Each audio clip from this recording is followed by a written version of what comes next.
So today we will be doing an example solve of a 6x6. So let's scramble it. I'll do a time lapse of scrambling it. So I always start with white, so as my center, so I can see these two match, so this can be matched here and this one could match here. So here, so we make bars for 6x6, so this one will match, so we will push it to the side and bring it down. In case if there is anything like this, or you just do use like move it up and then matching it, otherwise you might mess up. And then we have one center here.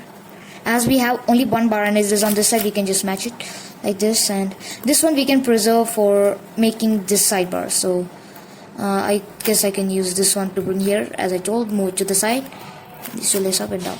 And now we can match it. Now we have to do these two sides. As I told, I preserved this one, so I just need to find a corner center piece. That's weird, but yeah.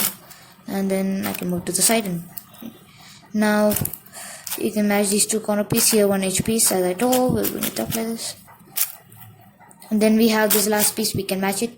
Now we'll put it in the place where we don't have. So now as soon as I finish white center, I'm okay with doing any center. So right now I think so blue is pretty good. So yeah, so blue is pretty good. We have these two here, and then, or we can do something else also. So we have so don't see these two. So we have this, and don't even see this corner. So now you can see these two blue pieces. So if we bring these two blue pieces like this, it will match. So do this, and we can make it instead of doing something long. And then here the down edge piece, so we can bring this up, bring it to the side, bring it down, and again bring it up. And now we can bring this down edge piece and match it. So you're gonna find the last center, match it. Okay, so now we have a bar, plus we cannot ruin this. So in such cases, I don't know what to do. So I just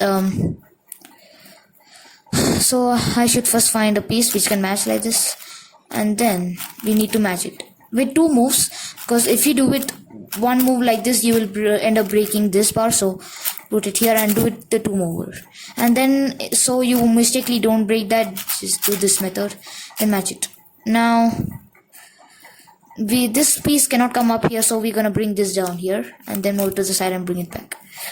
Now we have the two pieces here. As this is here, we'll move this layer up, bring this layer down. Now this should be here, so bring it to the side. So if you know 4x4, these techniques should be really easy. Maybe it might take some time to understand, but it is going to be easy afterwards. So we have this block here. So before bringing the block, I would just like to match this here, and then we can bring these two here. So I'm doing a double thing right now here. So now instead of just matching this piece, I'll try to attach some red corner piece here. Which place was it? So yeah, okay, so bring it here, bring this here. So when we bring it down, we have like two bars already matched. Oh wait, yeah, so we have two bars already matched, and now we're going to make the sidebar here. Then we'll bring this corner piece here. Oh wait, now we have to get this piece here. We can bring this piece down here and match it. So we'll do this, bring it, match it, and then match it here. And now we have to do the last bar. So this is how you just do centers. It applies for any method, as long as you're doing this wide move and then inserting like that. As long as you're doing that, you are going to have everything correct. And even the last for the last two centers, it is a bit different. So yeah, let me just finish my orange center. So when you finish like three centers, the other three centers, you'll have like very lucky cases. Like you can see this, you have many things matched. Like sometimes you even get two or one free bars. So that is really lucky. Like here, yeah, yellow has a free bar. So I'll just go ahead and do orange, as I like orange. I usually leave green and yellow for the last.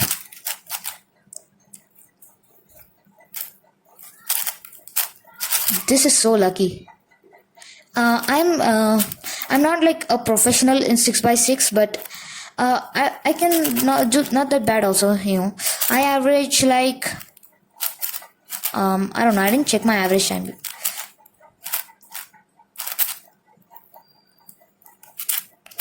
Yeah, my average in 6x6 is like 7 minutes. I'm getting better, a bit better in 7x7 recently. Okay, so this is the last two centers. So you can do everything as how many bars you can match and then leave the last. So if it's a suppose you don't have you don't have a HP's match, so you cannot just match because here you already have 2 bars. So in that case you have to just align it like this and then align just whatever you can and just like this. So now you have a case. So now suppose I want to bring this this corner here, so I will bring this up. So this should be down because we need this corner here. Don't care about this piece. We are only focusing on corner now. This piece can be anywhere, okay? But this corner should be right underneath. Or maybe here there is green here and then we need to keep it here because we need it here. But for this case we need it here. So I'm going to bring this layer up. Move it to the side because if we move it this side, we cannot do it. So yeah, we're going to move it to the side. Bring this layer up. Bring it here. Then we can match this bar and then match it. Now we got that piece here. Now same for this, but except not the corner. So we bring it up and now bring it to the side. We can even bring it here, but I'll just bring it down here. So now here is the place where we want. So I will bring this bar up here. Then we'll bring this bar down. We'll bring this bar down. That's how you do the centers. I will maybe make a tutorial like maybe after a month. That time I will teach you all the cases. No, maybe not. I don't know. I'm really bad at tutorials, so I may not. So now it's edge pairing. In edge pairing, I use reduction. So I'll start off with white. It's not that bad. White, red. We have one piece here, so we'll match it. So what happens in reduction is you just keep matching all the pieces and you can move anywhere like this. You can move like this. You can move like this, but you cannot move like this. So I will show you what I'm talking about. Like now, I made a bar. But if you make another bar like this or something, this breaks up. So we need to preserve it in a place in top. So these are unsolved edges. So we can bring this up here. And now this we have the solved. So we can replace it by an unplaced one. So now we have blue here. We have all here blue pieces. I just memorized them. Muscle memory. I'll match it here. Then I will match this too. Here is one piece. So we made it another bar. So we will replace it by an unsolved edge.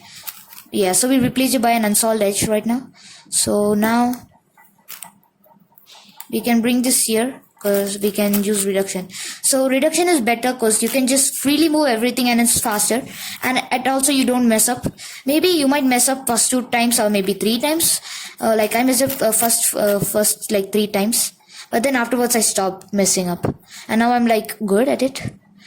Sometimes I don't find the piece though the piece is right in front of me. Yeah.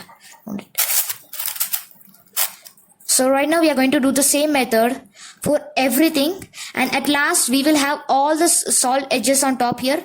And all the solved edges on top here. And we will have all this unsolved. But everything, all the edges here will be solved at last.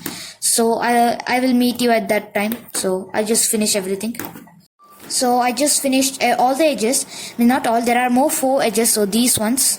So now I think the last 4 edges it is a bit different. So you will leave everything here. All the edges are solved. So if you even match, you cannot match it because again we'll get a solved edge here back. So now we are going to use like a beginner's method kind of thing. So we'll match all the centers like this. And now we will use the flipping algorithm. So I think so I'm going to start with orange. So I want this piece to come here and we have to put it like this.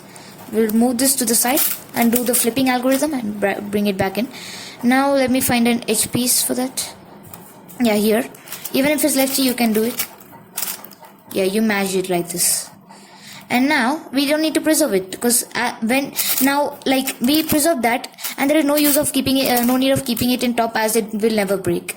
So we can bring here. Okay, so this is a pretty good case. Like I like these cases. Instead of doing one at a time, you can just move these 2 layers up and then do the flipping algorithm and match the both at the same time. So yeah. Okay, so this is like kind of a 4x4 case where you have like this. You have to just do this. Easy. So now it is same as 3x3. I'll just do the cross. I'm bad at 3x3. That's why I never show 3x3 examples also. I got this F12 pair.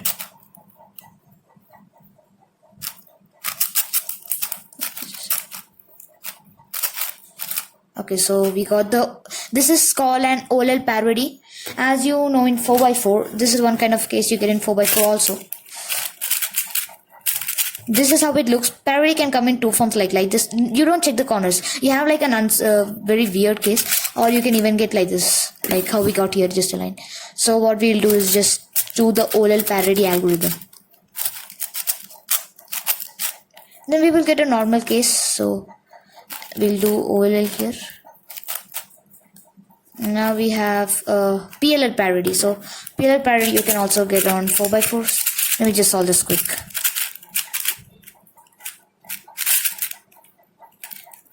So I'll show you what is a PLL parody right now. You'll get PLL parody even in 4x4. Some unusual PLL. And you just do this algorithm to solve it. But on 6x6 it might be confusing. You can just place anywhere. You have to move these two layers up, then these two, then you have to move these three layers. Same, and yeah. Now I got a JPOM, lucky. So this is how you solve a 6x6. This was just an example solve. You can go check JPOM's tutorial also, his 6x6 tutorial and his example solve for if you didn't understand anything. So bye bye. Make sure to subscribe, leave a like if you like this video. Bye.